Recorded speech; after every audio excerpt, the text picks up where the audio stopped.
Okay. Pew, pew, pew. Pew, pew, pew. What's up, guys? Wait, hold Welcome on. back to- Oh my god. Oh my god. I need to put. I gotta put that in. I'm gonna put that in. What's up, guys? Welcome to another week of spoilers. I remember when we used to do this nightly. That was fun. Yeah, But we have another week, so we have a bunch of new cards to go over. And again, if you guys are interested in picking up this new set, visit Happy Little Hug Factory. We have a link in the description below that lets them know that we sent you over. Kind of helps support all of us. And you can find the new set, Awakening. What? I said pre-orders for the set, yeah. Yeah, so you can pick up the new set, Awakening of the Ancients, at $80. And you can also check out their buy list. You can check out their singles they have on the website. And they also do Caster Chronicles in case anybody else out there actually plays that game, besides Colin. And also, if you guys are looking for a super cool playmat, if you guys watched our review of it, there's the magnetic playmat that is available through DKP Accessories. The link also is in the description below. Make sure you click that link so they know we sent you over. And check it out. It's a super cool and unique thing to add to your collection, especially if you're like me who likes sort of cool, unique items, and one that's actually going to be super useful that I'll be taking over to the GP this weekend. So if you guys want to see it in action, be sure to come check it out. Yes. So I was gonna say that reminds me of, was it you or Colin who back in I don't know, back in the day you were watching this guy reviewing like a magnetic deck box, and he was like shaking it look, guys, it doesn't go. Tellurian. Yeah. That would be that's literally probably the only person who does that. That would not work on these monster deck boxes. Anyways, so you going to the GP this weekend, Minnesota, make sure to say hi to Colin. He will be there. But let's get to these spoilers. Yeah. So I'll start it off with what? Joey. So first up, I saw Leviathan. I heard silverware going on over there, and I was like, that sounds right by me. I did too. First remember up, we used to be smooth at these. We used to be like bam, bam, bam, bam. I think bam. it's more. I like it better, not smooth. I like it rough. But first up, we got Mini Leviathan. It's a 3-cost 7/7. Whoa! I was reading it. I got this. I always go first. I was reading it. Mini Leviathan. No, I always. Can't believe we're doing this right now. Mini Leviathan, 3 costs, 1 blue and 2 void, 7/7 Resonator Machine. Enter, return target Resonator to its owner's hand. It says banish 2 Mini Leviathans. Search your deck for a card with Leviathan in its name and put it into the field. Then shuffle your deck. This seems interesting. I already looked ahead, and there's a Giga Leviathan, so let's check. Yeah, I don't know if this will be worth it in the long run. It's a 3-cost still. So unless you're mystery boxing into these, it's kind of okay, I guess. But yeah, I feel like there's better stuff you could do at the 3 costs, especially when you have 3 costs for Lancelot inside of machine decks. But I could be wrong. But it's still cool to have another machine. Yeah, that's awesome though. What's that tastiness at the bottom, Oscar? It says petite as it may be, it is still a Leviathan. Let your guard down and you'll be crushed to bits. Oh no! Is that? I didn't know you spelled petite like that. I thought you put an E at the end. A D? E at the end. You usually. It probably does. Is this like the French version? I don't know. Yeah, there's a Yu-Gi-Oh card called Petite Dragon that I think is spelled like that. I feel like that sounds like something in France that have the little squiggly mark above one of the letters and no E at the end. I don't know. Wiktionary says it's fine. It says feminine version has the E at the end. Oh, okay. That makes sense. Wiktionary, if you look at the description, it says Paro Petite, feminine is petite with the E at the end. Click. I was thinking of Petite Dragon is in Yu-Gi-Oh. Yeah. That's the first thing I thought of. So next up we have Mecha Leviathan, which is a 5-cost 12/13 machine, and you can banish another machine resonator and return target resonator to its owner's hand. Once again, not great. It's nice to have another high-cost machine, though. But obviously, this is one of the things that, would work with Mini Leviathan. But I don't... This would be super cool if you pulled enough of these to do stuff in limited format. Like if you pulled 2 or 3 Mini Leviathans and 1 Mech Leviathan, that would be like amazing. But I don't know this. I'm not feeling it. He's like no. The art is great, but the art's awesome. But like he only. This is the only Leviathan they can grab right now, technically, right? In New Frontiers, yes. Yeah. Like this guy sucks. He's not worth banishing 2 of your other little Leviathans for. Banish 2 of Resonators, and you can do what a 1-cost quick cast chant can do that you're running machines by default. It's like. Plus, I'm pretty sure there's other. Like I'm talking about banishing your 2 Mini Leviathans to search for another Leviathan. Yeah, because you're paying 6. This guy sucks. You're paying 6 to grab a 12-13 that does nothing when it enters the field, and there's so many. And if you're going against Brunhild, you paid 6 to have something be removed from game in your next turn. So it's or to have it not be declared as a blocker. That's foreshadowing right there. Yeah, I'm not feeling it, but it's cool. I'm gonna be happy to get the 4 out of this card, but that's about it. Yeah, I think this card sucks. What's the... Oh, that's me. I'm counting on you, Leviathan. Freya. Next up. Which is cool, because we hadn't seen Freya yet, right? No. Oh, you guys got me on the exact wrong one. This is Nature's Beauty, right? Yep. Mm-hmm. I'm just making sure I'm in the right unit going up. Nature's Beauty. It's a 3-cost Divinity 2 Chant/Master Rune. Ooh. You may pay 2 less to play this card if you're Jiro Chimimi.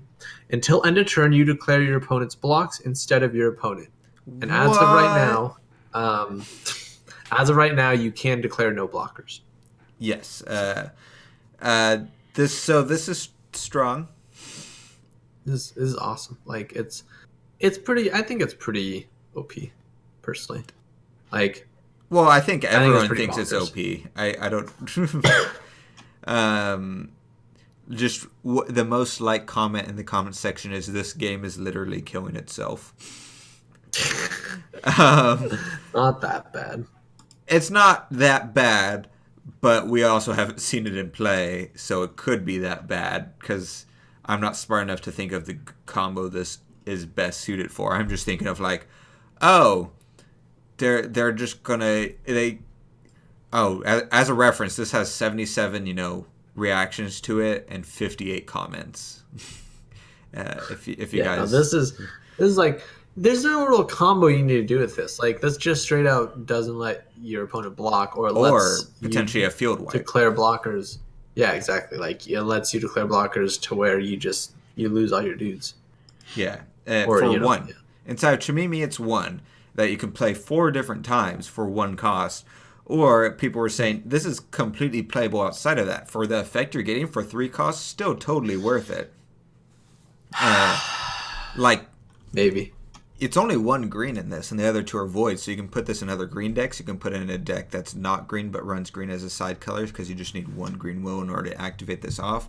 Imagine putting obviously this might be a little bit slow, but putting this inside of a red deck and swinging with heavy big old red resonators, and for 3 costs being able to make it so your opponent can either basically not declare blockers or wipe your entire opponent's field, different things like that. It's really strong. I disagree that it's playable outside of Chimimi. Like, I think it is.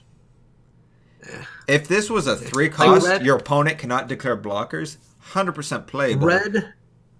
Red already has like that type of effect though, don't they? Yeah, Chainbind. How much is Chainbind? 3 costs of any 3, but you pay a red and void more if you play it from the rune area. Yeah, this is better because this is a 3 cost Divinity 2 that you don't pay anything more for it being in your rune area, and it can. But it's a chant, so you play it in your deck. You can do both though. Chant/rune. You can do both though. The other one Oscar just said you can do both. You can run that one in your deck. I don't know what your argument is there.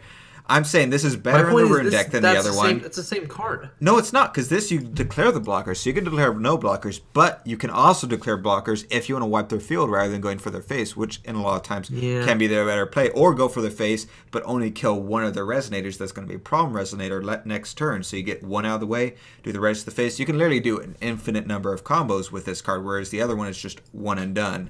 This one has a lot more combos. It's less divinity and doesn't have an extra cost. So if you want to throw one in the Rune deck for that guaranteed hit of this, and then you're not clogging up your main deck with this, maybe you only want this to fire off once for the game-winning turn. You put one of these in your Rune deck for Divinity 2, and don't run anything in your main deck, and maybe put one or two in the side deck. But okay, hold on. Yeah. There's no reason to run Chainbind unless you're going straight mono. If you put this in your Rune deck, though, you don't get to use your other Master Rune, right?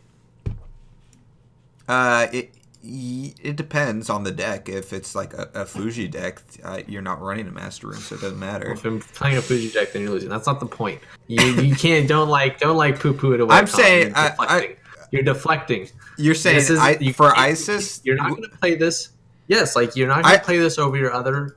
I would put this in my Rune deck, and I would put this in my Rune deck and Isis Master Rune in my main deck. That's what I would personally do if I was doing a dual color Isis deck, which is that's the only other red deck.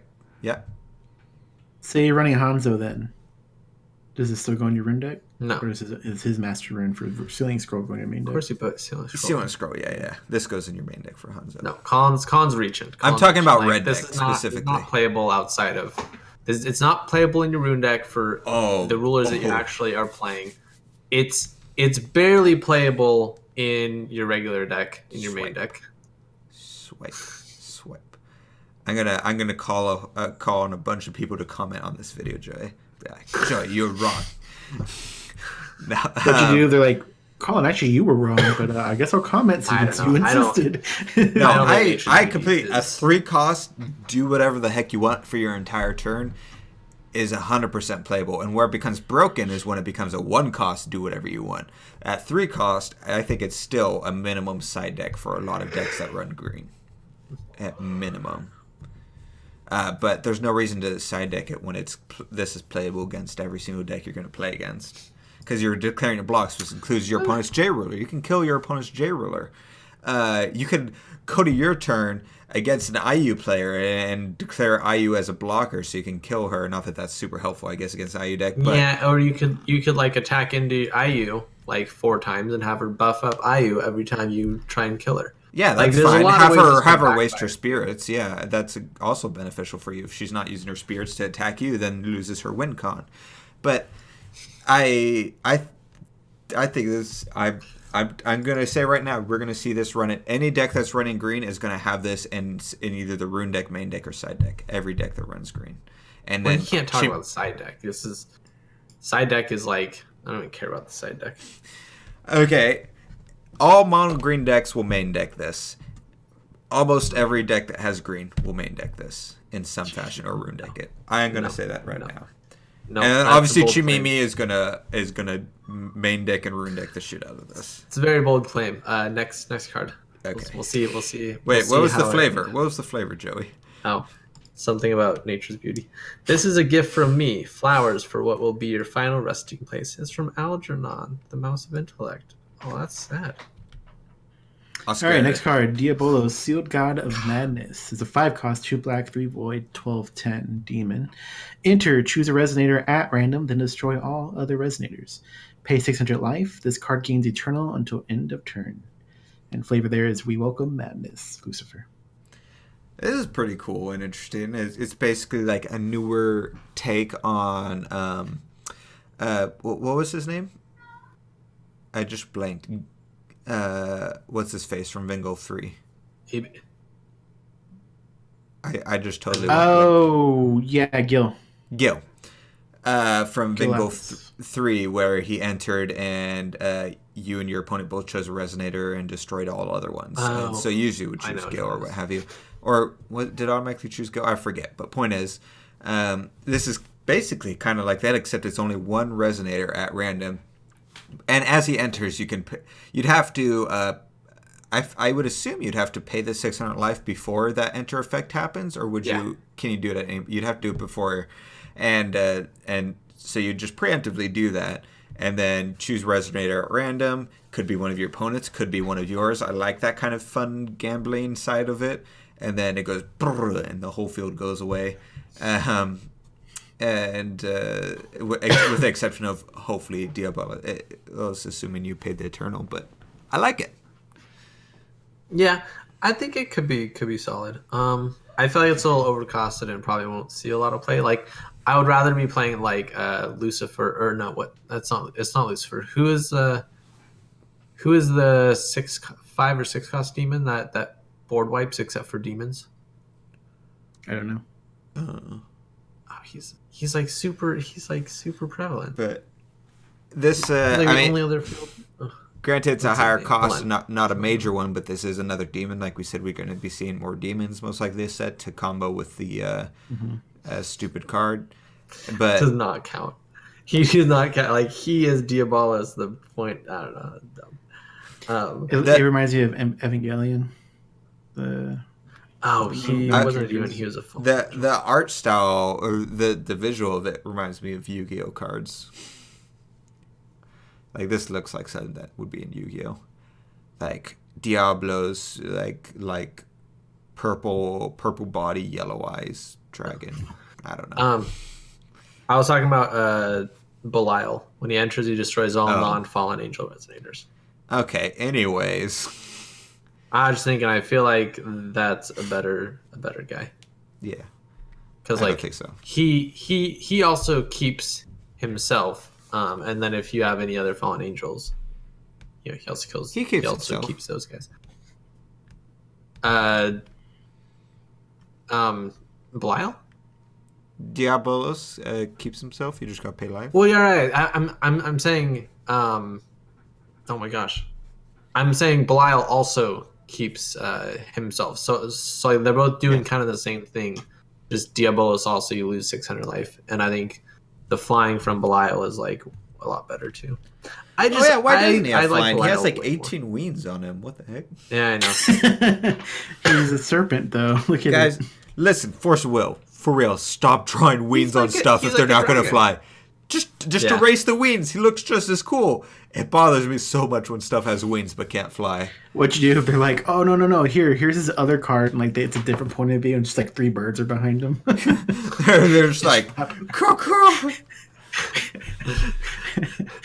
What if it's like he has like 5 other siblings who have the same body type and they're all flying, but he doesn't have flying. One of his wings were clipped. See, the wings are clipped, Colin. That's all it is. They clipped his wings so he wouldn't get away. They wanted to keep him as a pet. Next up, keep the god of madness as a pet. Next is Shu, ruler of air.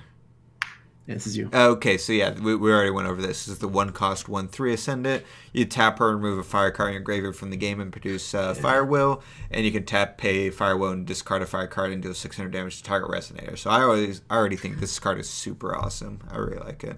I think it's cool. Would it have been so OP to let you discard a card to deal 600 damage to your opponent? Like, would that have just broken him? Yeah, that would have been way too strong. Guaranteed 600 as long as you have a fire card inside of a mono red format or monocolor format, so you're running mono red, so it's guaranteed. You could have 5 cards in hand or 4 cards in hand and 4 of these on the field, and you're doing 2400 damage essentially, like for 4 will. That's too strong. Maybe. And it's instant speed, so you can do it before recovery and stuff. Yeah, but like you just laid out like a really crazy. Okay, you have 2 of these on the field, Joey. That's not that crazy. 2 before recovery, 2 after recovery, 2400 damage. So, and that was with 2 will, not even 4 stones. That's a turn 3 move. That's a better point.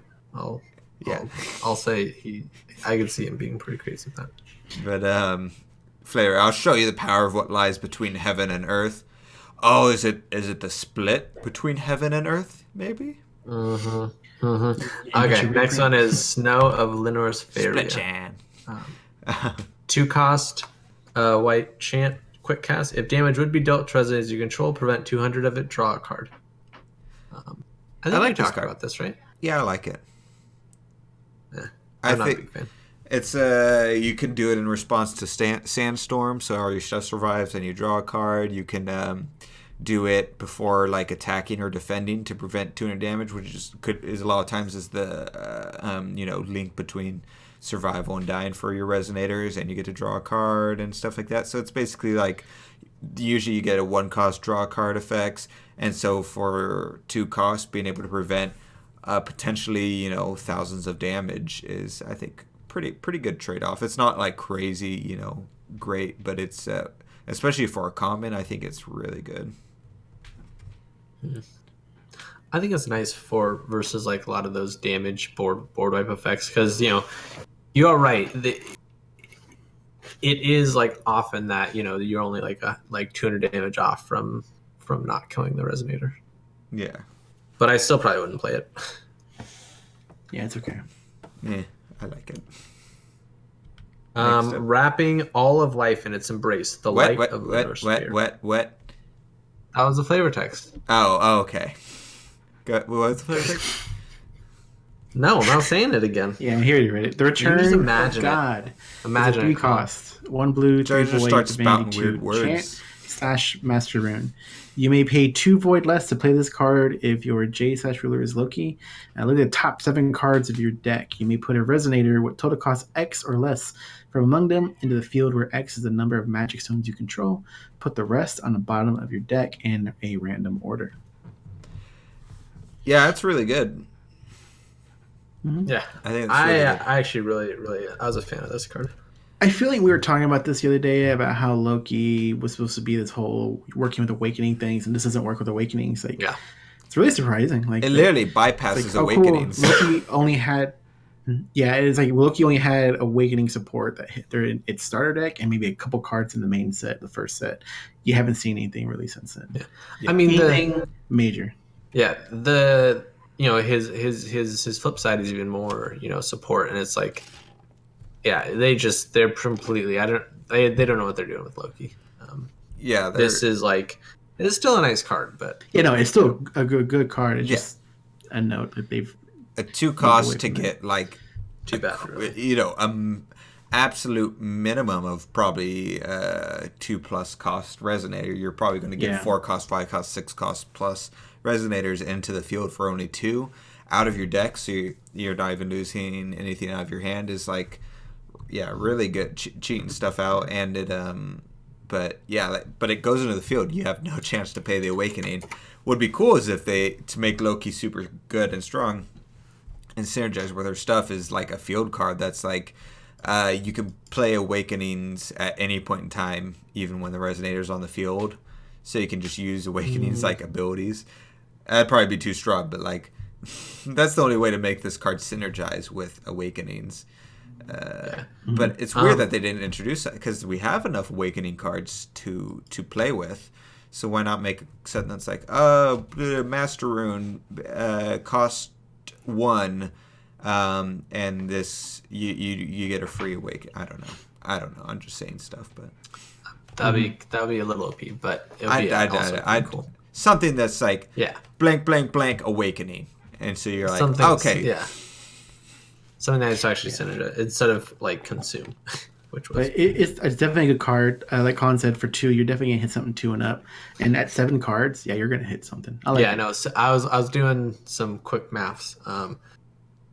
Out of 40, 7 cards is 17% of your deck. It's 17.5%, and then once you draw 5, and then you're like maybe 2 or 3 or 4 turns into the game, it's like, well, hold on, it's let's say you have 30 cards left in your deck, it's like 23% of your deck that you get to see. That's a lot. It's really good. Can you imagine, real quick, what was the one card that produces will?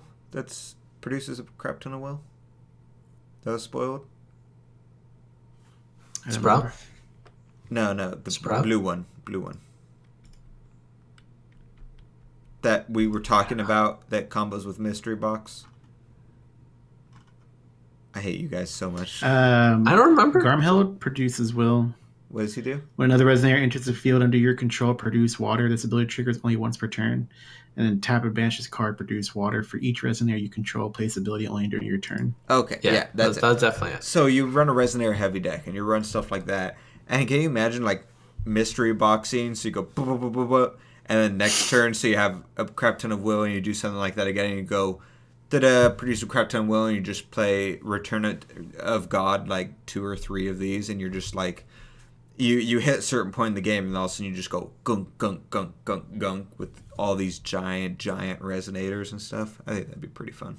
Yeah. I actually do really like playing like multiple the Return of Gods. Like that could be pretty good. Yeah. That'd be pretty happy. Give Loki a test run. But would you do Loki machines? Me?